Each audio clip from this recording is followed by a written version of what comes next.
ಮಾಧ್ಯಮದ ಸ್ನೇಹಿತರಿಗೆ ನಮಸ್ಕರಿಸುತ್ತಾ ಗೋಕಾಕ್ ಮೂಡಲಗಿ ರಾಯಬಾಗ್ ತಾಲೂಕಿಂದ ಆಗಿದ್ದ ಎಲ್ಲ ಪರಮ ಪೂಜ್ಯ ಸ್ವಾಮೀಜಿಯವರ ಪಾದಾರಗಳಿಗೆ ನಮಸ್ಕರಿಸುತ್ತಾ ಹಾಗೂ ಶಿವಾಪುರ ಗ್ರಾಮದ ಎಲ್ಲ ಹಿರಿಯರಿಗೆ ನಮಸ್ಕರಿಸುತ್ತಾ ಸೊ ಈಗಾಗಲೇ ಯಾಕಂದರೆ ತಮಗೆ ಗೊತ್ತಿದ್ದಂಗೆ ಗೋಕಾಕ್ ತಾಲೂಕು ಮೂಡಲಗಿ ಬೆಳಗಾಂ ಜಿಲ್ಲೆಯಲ್ಲಿ ಶಿವಾಪುರ ಗ್ರಾಮದ ಬಗ್ಗೆ ಸಾಕಷ್ಟು social media, print media, electronic ಮೀಡಿಯಾದಲ್ಲಿ ಭಾಳ ಚರ್ಚೆ ನಡೆದಿತ್ತು. ಪೂಜ್ಯರ ಮೇಲೆ ಆಪಾದನೆ ಬಂದಿತ್ತು, ಸೋಷಿಯಲ್ ಮೀಡಿಯಾದಲ್ಲೆಲ್ಲ ಬಂದು ಅದಕ್ಕೆ ಇವತ್ತೆಲ್ಲರೂ ಇಡೀ ನಮ್ಮೆಲ್ಲ ತಾಲೂಕಿನ ಪೂಜ್ಯರೆಲ್ಲ ಕೂಡಿ ಎಲ್ಲ ಶಿವಾಪುರ ಗ್ರಾಮದ ಎಲ್ಲ ಮುಖಂಡರೆಲ್ಲ ಕೂಡಿ ನಾವು ಒಂದೇನು ನಿರ್ಣಯಕ್ಕೆ ಬಂದಂದ್ರೆ 2 ದಿವಸದಿಂದ ನಾವು ಪೊಲೀಸ್ ಅಧಿಕಾರಿಗಳಿಗೆ ಒಂದಂದ್ರೆ ನಾವು ವಿನಂತಿ ಮಾಡ್ಕೊಂಡಿದ್ವಿ. ಏನು ಘಟನೆ ಆಗಿತ್ತಲ್ಲ, ಈ ಘಟನೆ ಬಗ್ಗೆ ತಾವೆಲ್ಲ ಚೌಕಾಶಿ ಮಾಡಿ ಏನಿದೆ ಇಂಟರ್ನಲ್ ಒಂದು ರಿಪೋರ್ಟ್ ಕೊಡೋದು ಹೇಳಿದ್ವಿ. ಅದನ್ನು ನಾವು ಪೊಲೀಸ್ಗೂ ಹೇಳ್ತೀವಿ, ಇಂಟರ್ ಡಿಪಾರ್ಟ್ಮೆಂಟ್ಗೂ ಹೇಳ್ತೀವಿ.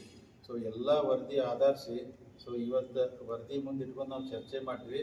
ಮೊನ್ನೆ ನಡೆದಂಥ ಆಪಾದನೆ ಪೂಜ್ಯರ ಮೇಲಿತ್ತು, ಅದು ಸಂಪೂರ್ಣವಾದಂಥ ಸುಳ್ಳಿದೆ ಅಂತೇಳಿ ಪ್ರೂವ್ ಆಗಿದೆ. ಅದಕ್ಕೇನು ಪೂಜ್ಯರ ಮೇಲೆ ಏನು ಈ ಥರ ಆಪಾದನೆ ಬಂದಿತ್ತು, ಅದಕ್ಕೆ ಪೂಜ್ಯರಿಗೂ ಮನಸ್ಸಿಗೆ ನೋವಾಗಿತ್ತು ಮತ್ತು ಎಲ್ಲ ಮಠಾಧೀಶರಿಗೆ ಭಾಳ ಅಂದ್ರೆ ನೋವಾಗಿತ್ತು. ಅಂದರೆ ಎಲ್ಲ ಅಂದರೆ ಒಬ್ಬರು ಮಠಾಧೀಶ ಮಾಡಿದ್ರು ಎಲ್ಲ ಮ್ಯಾಗೂ ಈ ಥರ ಅಪವಾದ ಬರ್ತಾ ಇದೆ.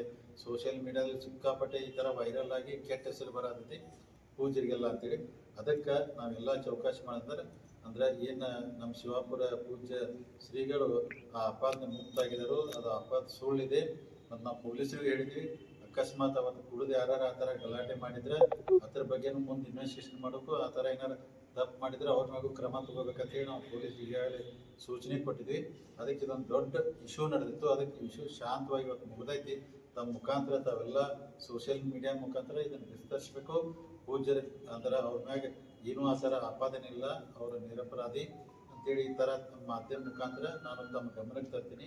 ಅದಕ್ಕೆ ಅದರಂತೆ ಇದೆಲ್ಲ ಸಮಾಧಾನ ಆಗ್ಬೇಕಂದ್ರೆ ಎಲ್ಲ ನಮ್ಮ ಪೂಜ್ಯರಾಯಿತು ಅಷ್ಟೇ ನಮ್ಮ ಶಿವಾಪುರ ಗ್ರಾಮದ ಎಲ್ಲ ಮುಖಂಡರು ಅಂದರೆ ಮಲ್ಲನಗೌಡ್ರು ಇರ್ಬೋದು, ಕೆಂಪಣ್ಣ ಮುದಗೌಡ ಇರ್ಬೋದು, ಶಿವಬಸು ಜುಂಜುರಾಡ್ ಇರ್ಬೋದು, ಮಾತೇಶ್ ಕುರ್ಚಿ, ಪರಗೌಡರು, ಸತ್ಯಪ್ಪ, ಎಲ್ಲರೂ ಹಿರಿಯರೆಲ್ಲ ಕೂಡ ಅವರು ಎಲ್ಲರೂ ಸಹಕಾರ ಕೊಟ್ಟರು. ಅಂದರೆ ಇದು ಮುಂದುವರಿಬಾರ್ದು, ಇದು ಇಲ್ಲೇ ಬಗೆರೆ ನಮ್ಮ ಶಿವಾಪುರಗೂ ಕೆಟ್ಟ ಹೆಸರು ಬಂದೈತಿ, ಇಡೀ ಮಠಾಧೀಶರು ಕೆಟ್ಟ ಹೆಸರು ಬಂದ ಎಲ್ಲ ನಾನು ಯಾಕಂದರೆ ಎಲ್ಲ ಪೂಜ್ಯರಿಗೆ ಅನಂತನ ಧನ್ಯವಾದ ಹೇಳ್ತೀನಿ.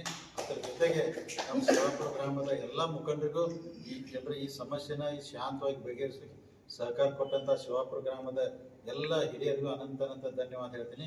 ಇನ್ನು ಮುಂದಿನ ವಿಚಾರನ ನಮ್ಮ ಗೋಕಾಕ್ ಶ್ರೀಗಳು ಹೇಳ್ತಾರೆ.